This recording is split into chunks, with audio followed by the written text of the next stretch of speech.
Man, you know what the hell going on? It's your boy, WTS Sporty, and I'm back with another video, man. Look, before we continue, go ahead and subscribe to the channel. Click the notification bell, plus like this video, man. Look, what we gonna react to today, people that have outlived insane prison sentences ever given. Yeah. So if you ain't out there living dangerous, keep all that tough talk to yourself. You know what I'm saying? You ain't out there dangerous. These dudes is outliving prison sentences. Cut it out. Let's get into the intro music. Right about, now. Way too sporty, what you talking about? POV, a nigga dropping, nigga popping out. Way too turn so you can cut it out. Bust the ugly thing on you, have you running out. Way too fresh, your favorite YouTuber. Nigga way too cold, I don't do bloopers. Stay 10 toes down, I don't do troopers. Hey, y'all ready for this thing? Well, let's get into it. Yo. Boom, let's touch it. Thomas Trantino. By his own admission, Thomas Trantino was a very sick and dangerous person. He was a Born in devil. 1938, he'd become a serious substance abuser at just 14 years old and had already spent 6 years behind bars by the age of 20. On one terrible night in August 1963, while heavily intoxicated, he took part in an altercation that ended in the demise of 2 policemen at Trantino's hands. Trantino turned himself in after 66 hours on the run, but claimed he didn't commit the crimes he'd been accused of. However, with all the evidence pointing to the contrary, he was soon convicted of his alleged crimes. Not only that, the jury decided he deserved the death penalty. After being committed in 1963, he sat on death row until 1971, when New Jersey abolished the death penalty. His sentence was then altered to life with eligibility for parole after 25 years. But being on death row turned this broken man into something of a writer and an artist, and saw him write and illustrate 2 books from behind bars. I guess that's one way to pass the time. In 2002, Trantino's parole was finally granted, after he'd spent over 38 years total in the hole, making him the longest-serving prisoner in the state of New Jersey. But long-term convictions aside, you know what really would be criminal? Not hitting those like and subscribe buttons, Facts. duh. I put out new videos every me day too. that'll satisfy your cravings for facts and stories alike. Any objections? No? All in favor. We shall proceed on to the next item on the court's agenda. More insane prison sentences. Ricky Jackson.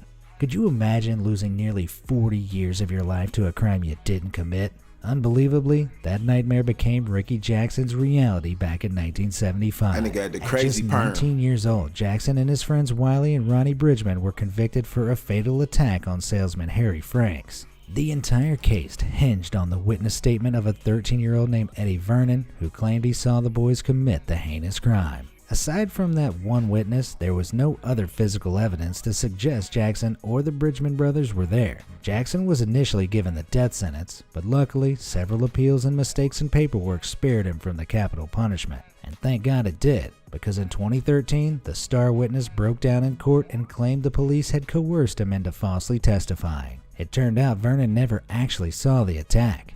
In fact, he was on a school bus a mile away when it all happened. The shocking turn of events saw Jackson exonerated in 2014, along with Wiley Bridgman. They'd each spent 39 years waiting for justice, alongside Ronnie Bridgman, who had been released in 2003. The 3 are due to receive a payout of $18 million in compensation for the decades they spent behind bars. If you were in Jackson's shoes, do you think that cold hard cash would be enough to make up for half your life lost to prison? Let me know in the comments below. Otis Johnson. The saying wrong place, wrong time is one that former convict Otis Johnson knows all too well. Back in 1975, Johnson was arrested for a crime he claims he never committed. On May 5th, as he was walking down the street, Johnson was stopped and searched by officers in Harlem, New York. The officers alleged Otis fit the description of a man involved in a nearby shooting of a police officer. The description only said the man was wearing a tan jacket, but that was enough to convince the officers of Johnson's guilt. He was Somehow, black. despite a glaring lack of evidence. Look at that OG gangster shit going on right there. You know what I'm saying? It's that OG gangster shit right there. You know what I'm talking about? All right. Take a picture. Let's keep rolling. Credible eyewitnesses, Johnson was sentenced to 25 years to life for the attack he was accused of. He got through the decades of incarceration by drawing on his previous training as a monk in Hong Kong. He set up various programs to teach meditation skills to other inmates inside New York's Green Haven prison, and even helped out doing secretarial work.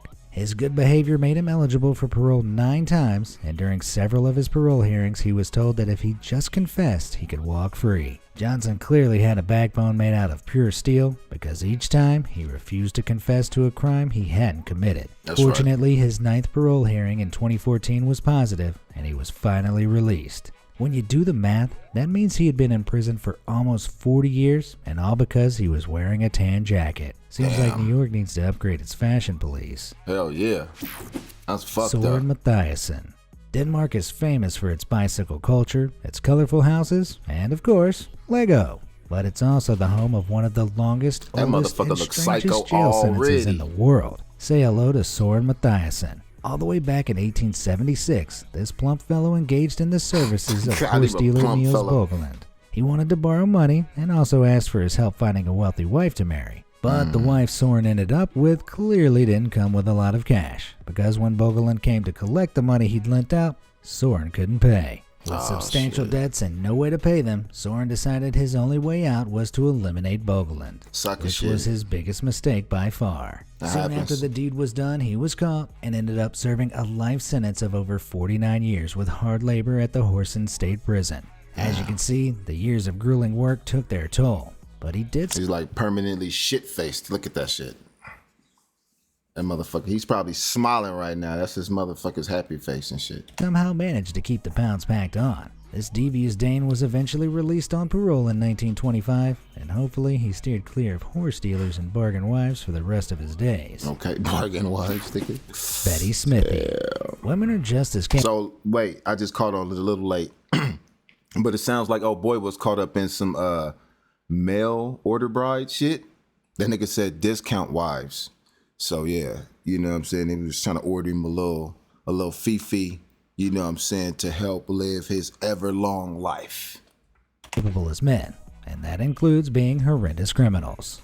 For proof, look no further than the case of Betty Smithy, America's longest-serving female inmate. In 1963, Smithy was convicted of taking the life of a minor and was sentenced to life in prison without the possibility of parole. They whooped your in her ass early up years as an inmate, she managed to escape 4 times from 3 different prisons. So either she was a regular Houdini, or those female penitentiaries were more insecure than your Facebook data. Nevertheless, over the years, Betty stopped trying to escape from prison and started trying to better herself. She enrolled in self-improvement courses, got her general education certificates, and even wrote a little poetry. But because Smithy was sentenced before 1973, the laws at the time dictated she could only become eligible for parole if the governor granted her clemency. For those of us that don't speak jail, that means extending mercy in the form of a sentence change. She applied in 2003 unsuccessfully, but in 2012 another appeal was granted and her sentence was cut to 49 years, making her a free woman at 69 years old. It may be a little late to start really living life with something fun like...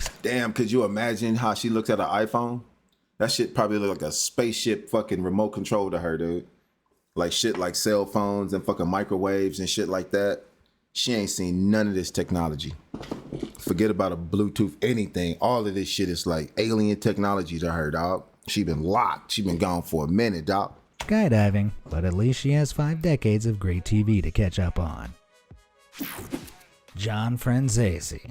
In 1950, John Franzaci was inducted into the Colombo crime family of New York City and quickly gained a terrifying reputation as one of the mafia's most fearsome thugs. But despite claiming to have flatlined almost 50 people, he was only convicted in 1967 of masterminding a series of bank robberies across the country. I guess the police were willing to take whatever they could get by that point. He was charged with a 50-year sentence, but was released on parole in 1978.